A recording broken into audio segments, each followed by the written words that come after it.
And I say keys to life, you say. I knew it was a voice that I was missing somewhere, and he wasn't. Yeah, I hear you now. I hear you now. Uh, number one, let's go into it. Let's go in. Number one, studying it does not mean you can change it unless it's you. Studying it does not mean you can change it unless it's you. What does that mean exactly? I tell you all the time to study your partner, study your family, study your friends, study your wife, study your husband, study your job. Why do you do that? You study it so that you understand it. You study it so that you can grasp it. You study it so you can work with it. Understand this, you cannot change it. You can study it, you know how it works. You know if you say this, they're gonna get mad. If you say it this way, they're gonna be like, oh wow, really? And you can figure it out. You understand how your job works and how it takes what it takes to get to a higher level. But the only thing that you can change is you. And so what is it that I'm changing? I'm changing how I look at the job. I'm changing how I look at the woman. I'm changing how I look at the man. I'm changing how I look at the child. I'm changing how I look at the situation. I probably said this a long time ago. We had to pass PE, and they weren't doing basketball at the time. So the teacher did what she could come up with, and she came up with volleyball. I do not do volleyball. I've never done volleyball. It wasn't something I wanted to do, and my mindset said this is not what I'm going to do. My mother, on the other hand, said that if you want to keep your butt, then you have to do what it has to do. And that was enough for me in my mind. And the Holy Spirit said to me, even at that young age, was find what you like about it. So I studied all the different positions, and I said, I can be the guy in the back. I'd be the guy in the back, tall guy in the back, and you just hit the ball. And mostly, that's all I had to do. What I'm trying to get you to understand, what I'm trying to get you to grasp, you can take something that you hate and you can find something that works in it, because you cannot change volleyball. You cannot change that person. You cannot change the job. You cannot change the goal. You cannot change your curriculum and how you graduate and when you graduate and where you graduate. You can't change. But what you can change is how you respond to it, how you look at it. They say write something, you write what you know about. You figure it out. You figure out if this person gets mad when you say this, stop saying it. You're like, that's my vocabulary. Gain more vocabulary around that particular person. Learn to make it a lifestyle, because if you chose to make that person part of your life, then you have to learn how to talk up to them and around them. See, what we haven't done is realize that the change is not in other people. You can't do that. You have to figure out how to love them into a different place, how to walk into this building and do what I need to do here. And then when I walk into this room, I need to do what I need to do here. One of the things I said to you, and this is very important, and if you don't get much else from the first point, I need you to understand how to read the room. Read the room. You walk in the room and everybody's somber and sad. You probably shouldn't turned on, some loud music. You should probably figure out what is going on, why it's going on, and then if I'm happy, how can I turn it up? How can I get them to see something different? How can I work the situation? If we're going a certain way, how can I bring the atmosphere that I need into this place? Now, if I'm looking for a love atmosphere, then I need that. If I need a spirit, Holy Spirit, if I need worship atmosphere, I know how to do that. If I'm looking for everybody to be serious right now, how do I do that? The question is I gotta read the room. I have to put more in here than I put out here, and most people just respond. They respond not knowing why someone said what they said. They respond not knowing this is the way it is. Think first, respond second. Say, is this, what do I want to say? How would that benefit? Where's it going to take me? I know you're like, there's a lot to think about before I just bit off. Yeah, you got to actually say, hey, what's going to get me where I'm going? Because if it doesn't get me where I'm going, why am I saying it? Why am I doing it? At the point of trying to make a decision, you might want to start thinking about what I need to do and say. Number two, Never stop forward progress. Never stop forward progress. I don't care what other people say about you. I don't care how it looks. If you know you are doing what you need to do, if God is not saying stop, never, if it can be difficult, it can be hard, you could be at the point of giving up, do not stop. Do not stop. Because just because you hit a wall does not mean that you can't get through that wall. What did I tell you about football? I said when the difference between the running back that stops moving his feet and the difference between the running back that keeps moving his feet is inches and yards. He gets hit, he rolls, and what the difference isn't so much of just the roll, but he keeps what? He keeps moving his feet. And if he keeps moving his feet, I just don't want you to be stagnant. You make leaps and bounds for 1 week, and then the next week you sitting down. You're not moving progress. You're not practicing what you need to practice, not talking about what you need to talk about, doing what you need to do. Don't let it get you.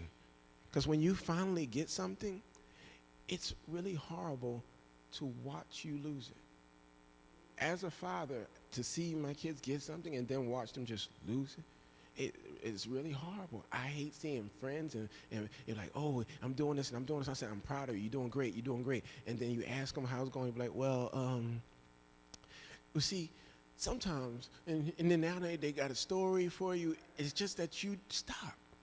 You stop practicing, you stop moving, you stop advertising, you stop marketing, you stop telling people about it, you stop loving, you stop the love language. You were doing it for about a week and a half, and all of a sudden you like, that's crazy, it's a lot. I don't think I'm getting any return. Let me explain something to you. You keep going. At some point, either that person falls off, but don't stop being who God created you to be. Because if he created you to be something great, you can't let people make you give up. Nobody makes you do anything. You choose. You choose. Everything is a choice. That's the wonderful thing about God, and that's the hard thing about God. That he came, that you'd have life, have it more abundantly, but then he said, you can make a decision. And then, Eve was like, hey, I can make a decision. Adam was like, make a decision, girl. And then they made this. You understand? Like, everybody's making decisions. We got to think about it. You think about the decision and you'll make progress. You have to move forward progress. Number 3, it's not how you got there. It's how you're going to get where you're going. It's not how you got there. It's how you're going to get where you're going. What do you mean? Most people will tell you it is how you got there. But what I'm trying to get you to understand is it's not how you got there. Sometimes you get there by default. Sometimes you get there because someone saw something in you and you didn't see it. Sometimes you get there because it's only God's grace and God's mercy. Sometimes you got there because you was perpetrating a fraud. You like, this is me. And he was doing it for some years and he was putting in some work, and it wasn't really you. But no matter how you got there, don't lose. You have to figure out how you're getting where you're going. It's harder to keep something than it is to ever get it. So when you get it, you must learn to ask yourself, is it worth it? Is the job worth it? Is the woman worth it? Is the man worth it? Is the relationship worth it? Is the entrepreneurial business worth it? If it's worth it, then you have to work to what? Keep it. So you have to know where you're what? Going. And if you're not dreaming, if you're not visualizing what you want, then how could you ever know where you're going? What does Proverbs 16:3 say? Commit your plans to the Lord and they will succeed. So if nobody in here has a plan to 1 year from now, 3 years from now, 5 years from now, 10 years from now, you don't got no goals for 2030, you don't have goals for 2025, you don't have no goals for, then what is you doing? Secularly, spiritually, you just lost because you don't have anything that you're trying. What are you running to? I know where you're running from, but what are you running to? You have to have a goal. And not just a 6-month goal, but if you say, oh, I want to be with this person for the rest of my life, what does that look like? Wise man used to always, whenever we were in counseling, we would talk, and he would say, well, what does that look like? We always say, what does that look like? And I would have to explain to him what it looks like in detail. So if you're having a conversation with someone and they ask you what you plan on doing, what you plan on becoming, and you can only tell them 6 months out, what are we doing? How can they be a part of what you're doing?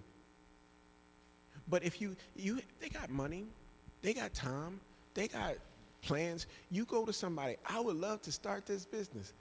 And you say, well, what does it look like 5 years from now? Well, I want to make money. Oh, thank you. Don't we all? You go to the girl, I want you forever. Well, what does forever look like with you? You know us, me and you. Really?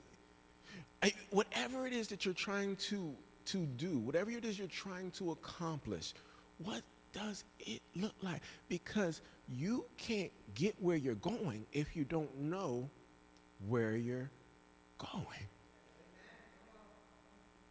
God can make some turns, no problem. He said, go left, you're not ready. Go right, you're ready. Go forward. But if you don't have an end goal, what is the point? You have to dream dreams and go after the dreams and say, God, this is what I want. God, this is my new thing. What do you think about that? God, I'm trying to achieve this. I want to go to this school. I want to go to this place, and I want to have this amount of money by the time I'm 21. I want to have this time. I want this. I want this. I want a house. And I want a car. And I want, how are you going to get that? I know what I can. God, let me help you out with this. I know we're going to get to Jesus' Rose. Okay. God can help you get where you want to go.